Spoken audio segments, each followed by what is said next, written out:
Have you ever realized your anxiety wasn't predicting reality? Was reciting an old script? I've been thinking about that. About dating, desire, about the little hierarchies that we absorb without consent. Beauty, body, age, status, sexual capital. All the ways that we quietly let other people become judges in a courtroom we've built inside ourselves. And lately I've been asking, who gets to author my worth? I'm Paul Cram, actor, storyteller, and apparently a man collecting insights through questionable field research. I've been dating, well, or let's say studying. There was the professor, beautiful mind, tall, dangerously handsome. The kind of man who can make instability sound like poetry. And to his credit, he told me pretty early who he was. In so many words, I may not treat you well. Or more literally, sorry in advance, I'm only going to treat you bad. I'm probably going to let you down. I'm probably going to sleep around. So sorry in advance. And I'm trying to get better at hearing information and not treating it like a renovation project. Some people are not mysteries. They are disclosures. Like Maya Angelou said, when someone shows you who they are, believe them. Or in this instance, when the guy is telling you who he is, believe him. Then there's Mr. Pearls.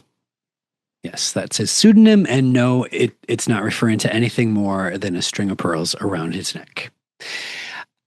There was undeniable chemistry, real sweetness, some definite chaos. Chaos in communication that just ultimately didn't work for me. And I've been learning something there too. Chemistry is not compatibility. But then there was Rugby. And Rugby upended the script. I'm at the Saloon with friends.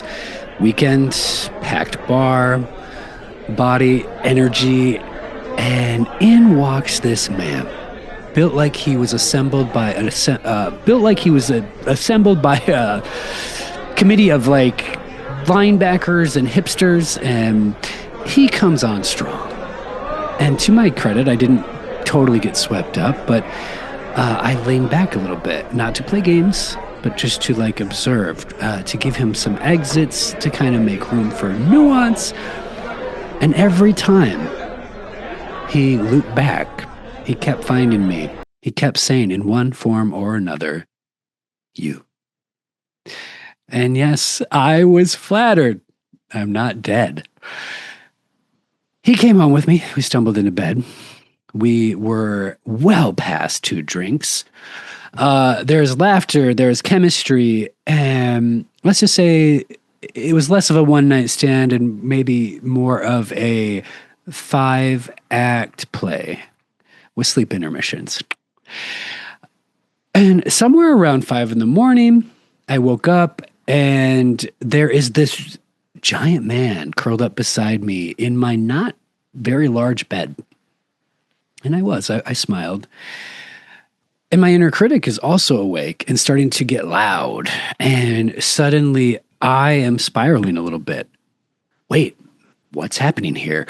Whoa, what? Without the beer goggles, like, am I about to become a regrettable decision? And this hit an old bruise.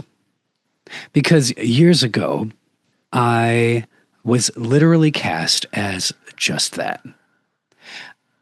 I booked a Minnesota Department of Health campaign about drunken one-night stands people regret. My face above urinals in bathroom stalls across the state. I was quite literally the face of bad decisions. And sure, after that gig, I cashed the check and smiled. But there was an ouch in that booking too. And laying there with Rugby asleep beside me, Like that old shame script started to come up again. Like, see, this is who you are. It's going to be you, a cautionary tale. Someone is going to wake up beside you and regret their beer addled decisions.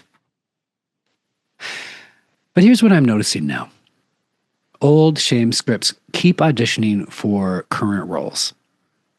Some of those shame scripts are old, older than dating, older than adulthood, family old, religion old, the kind that whisper unlovability and call it truth. Those scripts have had a long run. I am trying to not keep casting them. So I did something very me. I brought in aspirin and Gatorade because apparently my erotic energy occasionally gives like bedside nurse. He chugs the Gatorade, takes some aspirin, rolls over, falls back asleep, facing away from me. And of course, my brain goes, rejection. Obviously, case closed. You know that thing where someone rolls over in bed and your brain writes like a 10-page breakup memoir before sunrise? I was treating the man like a Rorschach test.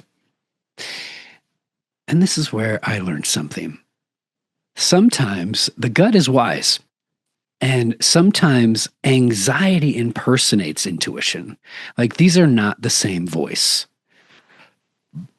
And I am learning to interrogate my inner monologue because it can be harsh, learned, ancient, and not always true.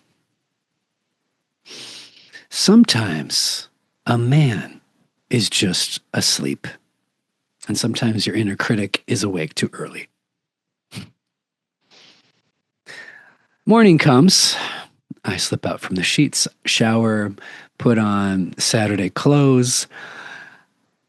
I'm reading on the couch, trying genuinely to give him space, not force an ending, not force a meaning, making room for him to just leave cleanly if that's what he wants. About an hour later, I hear rustling from my bedroom, and mentally I'm preparing him for him to like come out, slip on his shoes, politely leave or something like that. And out of my bedroom walks this 6'2", buck naked, burly man, morning light, no beer goggles, like morning honesty. Scratches his beard a moment, puts his arm up above the doorway, like the door jamb in my hallway, looks me in the eye for a while, long pause. And he smiles. He walks over to the couch, leans over, kisses me on the neck, and says in my ear, "Would you come back to bed with me?"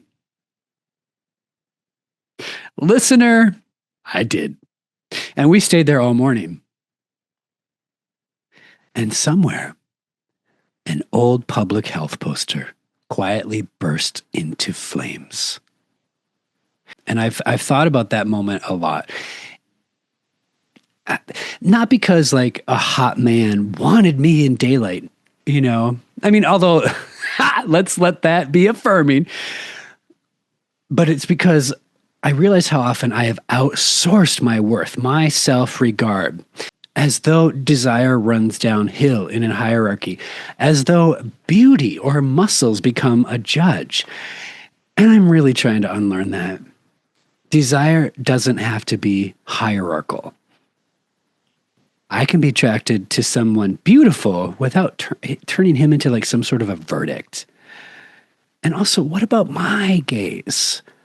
I looked at him in daylight and I liked what I saw very much. And not just his body, his energy, his sweetness, his presence, his playful raunchiness that matched mine, not once, not twice, not thrice, but buyback play there. And my choosing mattered too. That matters. That is agency. That is self-regard. And honestly, Therapy is helping me learn this. Support groups are helping me learn this. Life is helping. Reading books on attraction, sexuality, boundaries, and self-worth are helping. Moments like this are helping. Because rewiring a brain shaped by shame, I guess it takes repetition. Sometimes lived experience has to argue with the old script. And sometimes a naked rugby guy with a beard does the arguing, and it's God bless.